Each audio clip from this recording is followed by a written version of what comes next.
আমি কিছুদিন থেকে ইবাদতে আনন্দ পাচ্ছি না, অনেক চেষ্টা করছি, হচ্ছে না, কি করব? ইলম শিক্ষা করা প্রত্যেক নরনারীর উপরে ফরজ। ফরজের রূপরেখা কি? কি পরিমাণ ইলম শিক্ষা করা ফরজ? যার স্ত্রী ধর্ষিত হয়েছে সে স্বামীর জন্য কি করণীয়, এবং কুমারী মেয়ে ধর্ষিত হলে তাকে বিয়ের হুকুম কি হবে? আমার ভাইয়ের সাথে কোনো যোগাযোগ নাই, কিন্তু কোনো ঝগড়া বা কোনো মনোমালিন্য নেই, কোনো সমস্যা হবে কিনা? সতীত্ব বাঁচাতে আত্মহত্যা করা যাবে কিনা? নফল রোজা রাখার পর ইচ্ছাকৃতভাবে ছেড়ে দিলে কি সেই রোজার কাফারা দিতে হবে? কোরআন মজিদের মানসুখ আয়াত সম্পর্কে জানতে চাই। সুন্নাহ সম্মতভাবে ওযু করে গোসল করলে নামাজ পড়ার জন্য কি আবার ওযু করতে হবে? প্রত্যেক নামাজের শেষে অথবা ফরজ নামাজ শেষে সাইয়্যিদুল ইস্তিগফার পড়া যাবে কিনা? মেয়েরা কি বোরকা পরে রেডিও কল সেন্টারে জব করতে পারে? যাকাতের টাকা আপন ভাইকে দেবার সময় কি বলতে হবে যে যাকাতের টাকা অনলাইনে বিক্রির উদ্দেশ্যে বিভিন্ন খাবারের পোস্ট দেওয়া যাবে কিনা? মৃত্যু 40 দিন আগে সেই ব্যক্তি বুঝতে পারে এটা কি সত্যি নয়, চাচাতো ভাই বোনকে দুধ ভাই বোন করাতে চাইলে কতদিন দুধ পান করতে হবে? হযরত মুহাম্মদ সাল্লাল্লাহু আলাইহি সাল্লামের কাঁধে কি কিরামান কাতিবিন ছিল? কোন নবী মুহাম্মদ সাল্লাল্লাহু আলাইহি সাল্লাম সালামু আলাইকা বলতে হয়? আমি কিছুদিন থেকে ইবাদতে আনন্দ পাচ্ছি না, অনেক চেষ্টা করছি, হচ্ছে না, কি করব? আল্লাহ রাব্বুল আলামিন আপনার জন্য বিষয়টিকে সহজ করেন বোন। আমরা অনেকেই কিন্তু এ রোগে রুগ্ন, অর্থাৎ আমরা ইবাদতে কোনো স্বাদ পাই না। ইবাদতের স্বাদ কিন্তু কঠিন একটি বিষয়। আল্লাহ রাব্বুল আলামিন এই স্বাদ যাকে দিয়েছেন তিনি কিন্তু আর পৃথিবীর অন্য কোনো কিছুর স্বাদ দ্বারা তিনি আসক্ত হন না। এই জন্য ইবাদতের স্বাদের জন্য আল্লাহ রাব্বুল আলামিনের কাছে দোয়া করা উচিত। প্রত্যেক ওয়াক্ত নামাজের পরে একটি দোয়া রাসূল কারীম সাল্লাল্লাহু আলাইহি ওয়াসাল্লাম পড়তেন, আল্লাহুম্মা আইন্নি আলা যিকরিকা ওয়া শুকরিকা ওয়া হুসনি ইবাদাতিক, যার অর্থ হলো, হে আল্লাহ, আপনি আমাকে আপনার জিকির, আপনার শুকরিয়া এবং আপনাকে সুন্দরভাবে ইবাদতের সুযোগ করে দিন। আল্লাহর কাছে সেই সুযোগ চাইতে হয়, সুন্দরভাবে ইবাদতের সুযোগ। এই জন্য দোয়াটি প্রত্যেক নামাজের পরে একবার করে নারী পুরুষ সকলে পড়বেন, আল্লাহুম্মা আইন্নি আলা যিকরিকা ওয়া শুকরিকা ওয়া হুসনি ইবাদাতিক। আল্লাহ আমাদেরকে তৌফিক দান করুন। এর পাশাপাশি ইবাদতের স্বাদ নষ্ট হওয়ার একটা বড় কারণ হলো হারাম ভক্ষণ। হারাম ভক্ষণ করলে বা উপার্জনে ভেজাল থাকলে মানুষ ইবাদতের স্বাদ পায় না। এই জন্য সেই জায়গাটাতে সংশোধনী আনতে হবে। আর তৃতীয়ত হলো, মানুষ যখন গুনাহে লিপ্ত হয়, বিশেষ করে চোখের জেনা, চোখ দিয়ে পুরুষরা যদি পরনারীর দিকে দৃষ্টিপাত করেন, পরনারী যদি পুরুষের দিকে দৃষ্টিপাত করেন, তাহলে সেক্ষেত্রে কিন্তু আপনার এই সমস্যাগুলো তৈরি হয়। এই জন্য এই সমস্ত ক্ষেত্রেও আমাদের সংশোধনে আনতে হবে। আল্লাহ রাব্বুল আলামিন আমাদেরকে তৌফিক দান করুন। এনামুল হক জানতে চেয়েছেন, ইলম শিক্ষা করা প্রত্যেক নরনারীর উপরে ফরজ। ফরজের রূপরেখা কি? কি পরিমাণ ইলম শিক্ষা করা ফরজ? খুবই গুরুত্বপূর্ণ প্রশ্ন। এনামুল হক, যে পরিমাণ ইলম না হলে আপনি কোনো কাজ করতে পারছেন না, বা কোনো কাজে আল্লাহর বিধান কি এটা জানাটা এই মুহূর্তে আপনার জন্য গুরুত্বপূর্ণ, না জানলে আপনি সেই কাজটি সঠিকভাবে বা আল্লাহর বিধানের মতো করতে পারছেন না, সেই কাজের ইলম অর্জন করা আপনার জন্য ফরজ। যেমন কথার কথা, একজন মানুষ ব্যবসা করবেন, তাহলে ব্যবসায় হালাল হারামের অপশন আছে। তো এক্ষেত্রে হালাল হারাম এর অপশনগুলো জানা, মাসআলাগুলো জানা, এটা তার জন্য ফরজ। একজন মানুষ ব্যবসা করছেন না, তিনি চাকরি করছেন, তাহলে সেক্ষেত্রে মালিক শ্রমিকের পারস্পরিক হকগুলো কি, এক্ষেত্রে তার হালাল হারামের জায়গাগুলো কি, এগুলো জানা তার জন্য ফরজ। মৌলিকভাবে একজন মুসলিমের জন্য 5 ওয়াক্ত নামাজের ইলম জানা ফরজ, ঈমান সম্পর্কিত ইলম জানা ফরজ, এগুলো সবার জন্য ফরজ। রমজান মাসে রোজা রাখার ইলম, রোজার সময় যখন কাছাবে তখন রমজানের রোজার ইলম অর্জন করা তার জন্য ফরজ। যাকাতের সময় আসলে যাকাতের ইলম অর্জন করা তার জন্য ফরজ। যেই জিনিসটার মুখোমুখি হবেন ওই জিনিসটা সম্পর্কে জানতে হবে। যেহেতু নামাজটা কন্টিনিউয়াসলি করতে হয়, ঈমান সবসময় থাকতে হবে, বিধায় এইগুলোর ইলম সবসময় রাখতে হবে। আর বাকিগুলো যখন যেটার মুখোমুখি হবেন তখন সেটার ইলম অর্জন করা ফরজ, এবং হালাল হারামের বিষয় যেখানে সেখানে অর্জন করা ফরজ হবে।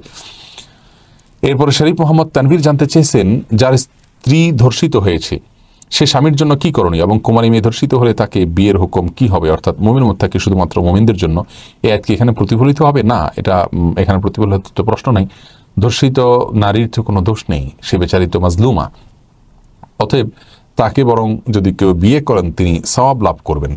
এবং আপনার এখানে আপনার মুমিন এবং কাফিরের প্রশ্ন কেন আসছে? কারণ যিনি ধর্ষিত হয়েছেন তিনি তো কাফির হয়ে যাননি, যার কারণে তাকে বিবাহ করার ক্ষেত্রে কোনো অসুবিধা নেই। আর যে ব্যক্তি, যে মা বা বোন ধর্ষণের শিকার হয়েছেন, তার স্বামীর উচিত হবে সবর করা, এবং স্ত্রীর যেহেতু এখানে কোনো দোষ নেই, তিনি যেহেতু বাধ্য ছিলেন, তাকে যেহেতু জুলুম করা হয়েছে, অতএব তিনি উচিত হবে সবর করা। অনেক স্বামী আছেন এক্ষেত্রে স্ত্রীকে ছেড়ে দেন, এটা উচিত না। আল্লাহ তাআলার জন্য এই সবর তাকে করতে হবে, না হলে তিনিও জুলুমের গুনাহগার হবেন। হ্যাঁ, যদি স্ত্রীর এখানে কোনো ত্রুটি থাকে, স্ত্রীর স্বেচ্ছায় এরকম কিছু করে থাকেন এবং তার কোনো ভূমিকা থাকে, তাহলে সেটি ভিন্ন বিষয়। এমডি শাহিদুল জানতে চেয়েছেন, আমার ভাইয়ের সাথে কোনো যোগাযোগ নাই, কিন্তু কোনো ঝগড়া বা কোনো মনোমালিন্য নেই, কোনো সমস্যা হবে কিনা? যোগাযোগ না থাকাই একটি গুনাহ ভাই শহীদুল। এই জন্য আল্লাহ রাব্বুল আলামিন কোরআনে কারিমে নির্দেশ করেছেন আনতাসিলুল আরহাম, তোমরা তোমাদের রক্তের বন্ধনগুলোর সাথে সম্পর্ক এটাকে সংযুক্ত রাখবে। এই জন্য তাদের সাথে টাচ থাকা উচিত। আজকালকার যুগে যেভাবে টাচ করা যায় সেভাবে টাচ করবেন। যে যুগে যেভাবে তাদের সাথে সম্পৃক্ত থাকা যায়, তাদের সাথে সম্পর্কটাকে বন্ধনটাকে কানেক্টেড রাখা যায়, সেই যুগে সেই পদ্ধতিটা অবলম্বন আমাদের করতে হবে। যেমন আপনার এই যুগে ফোনে আপনি হাই হ্যালো করতে পারেন, বিভিন্নভাবে খোঁজ খবর নিতে পারেন, সেটুকু অন্তত করবেন। যথাসম্ভব দূরত্ব হলেও একটা সময় মাঝে মধ্যে সাক্ষাতের ব্যবস্থা থাকতে হবে। একেবারে কোনো সম্পর্ক নাই, এটাও এক ধরনের গুনাহ। যদিও আপনি ছিন্ন করেন নাই, ছিন্ন করার যে গুনাহ, কবিরা গুনাহ, সেটা এখানে হবে না।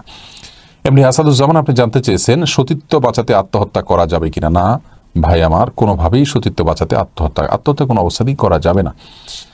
তবে যদি কোনো বোন সতীত্ব বাঁচাতে গিয়ে বাধ্য হয়ে তিনি ধর্ষকের সাথে লড়াই করতে গিয়ে, ধস্তাধস্তি করতে গিয়ে, বাধা দিতে গিয়ে যদি তিনি নিহত হয়ে যান, তাহলে তিনি অবশ্যই শাহাদাতের মর্যাদা পাবেন।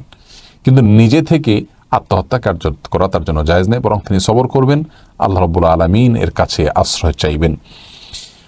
রোকেয়া সুলতানা জানতে চেয়েছেন নফল রোজা রাখার পর ইচ্ছাকৃতভাবে ছেড়ে দিলে কি সেই রোজার কাফারা দিতে হবে?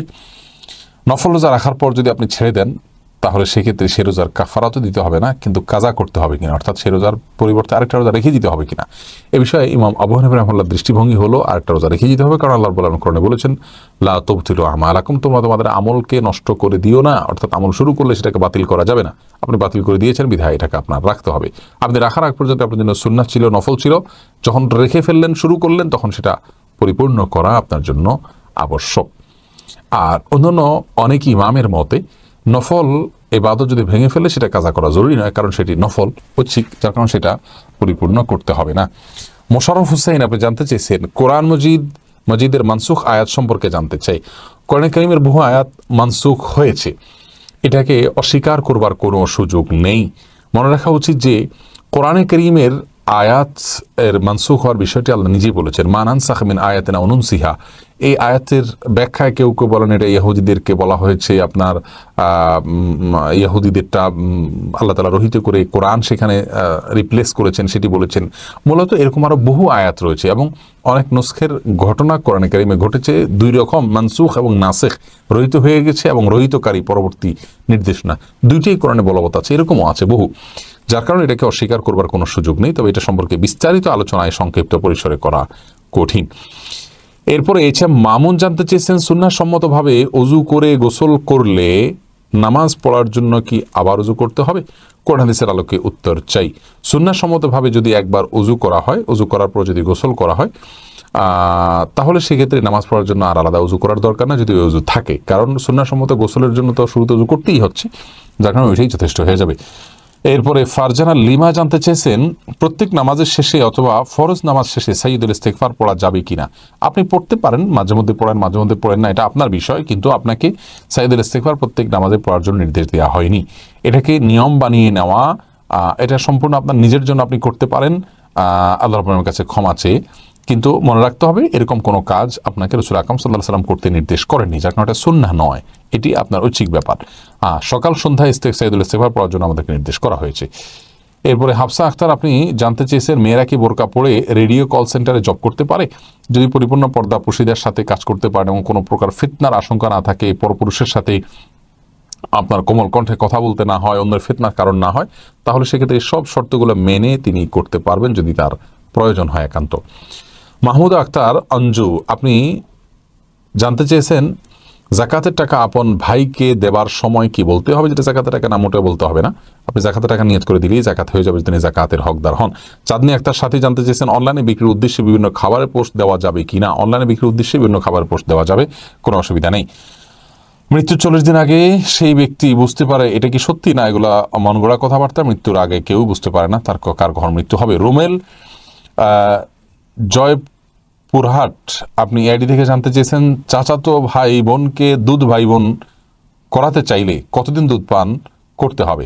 তারা প্রাপ্তবয়স্ক হলে একে অপরের সাথে দেখা করতে পারবে। তাদেরকে দুধ ভাই বোন হিসাবে রূপান্তর করতে হলে আপনার মায়ের দুধ তাদেরকে বা বোনের দুধ তাদেরকে পান করাতে হবে, অর্থাৎ তার সাথে দুধ সম্পর্ক করতে হবে। দুধ সম্পর্ক করার জন্য তারা 2 বছরের নিচে বয়সে দুধ পান করাতে হবে। তাদের বয়স যদি 2 বছর ক্রস করে যায় তাহলে সেক্ষেত্রে বড় হওয়ার পর তারা দুধ পান করলে তা দিয়ে দুধ পান বিষয়ে সাব্যস্ত হবে না। কি পরিমাণ দুধ পান করতে হবে এটা নিয়ে ফুকাহে কেরামদের মত পার্থক্য রয়েছে। অনেকে বলেছেন যে 1-2 চোষণে হবে না, কেউ 5 চোষণের কথা বলছেন, কেউ 10 চোষণের কথা বলেছেন, আবার অনেকে বলেছেন যে না 1-2 চোষণেই আপনার এটি প্রমাণিত হয়ে যাবে। দুধ সম্পর্কে বিষয়টি সিদরাতুল মুনতাহা জানতে চেয়েছেন, হযরত মুহাম্মদ সাল্লাল্লাহু আলাইহি সাল্লামের কাঁধে কি কিরামান কাতিবিন ছিল? কোন নবী মুহাম্মদ সাল্লাল্লাহু আলাইহি সাল্লাম সালামু আলাইকা বলতে হয়? কোন নবী মুহাম্মদ সাল্লাল্লাহু আলাইহি সাল্লাম প্রতি, আমি আপনার দ্বিতীয় প্রশ্ন বুঝিনি। নবী সাল্লাল্লাহু আলাইহি সাল্লামের সঙ্গেও কিরামান কাতিবিন ছিল, সবার সঙ্গে আছে। তবে হ্যাঁ, প্রত্যেকটা ব্যক্তির সাথে একটা করে শয়তান থাকে তাকে নষ্ট করবার জন্য। রাসূল করিম সাল্লাল্লাহু আলাইহি সাল্লামের জন্য একটা বরাদ্দ ছিল, কিন্তু তা থেকে আল্লাহ তাআলা তাকে হেফাজত রেখেছেন। শরীফ আপনি জানতে চেয়েছেন ফুফাজি কি মাহরাম? না, ফুফাজি মাহরাম নন, ফুফাজির সাথে পর্দা করতে হবে। শামীম শিমুল চৌধুরী আপনি জানতে চেয়েছেন মোবাইল অ্যাপে নামাজের ক্যালেন্ডার দেখে কি আজানের আগে নামাজ পড়া যাবে? আজানের আগে নামাজ পড়া যাবে যদি ওয়াক্ত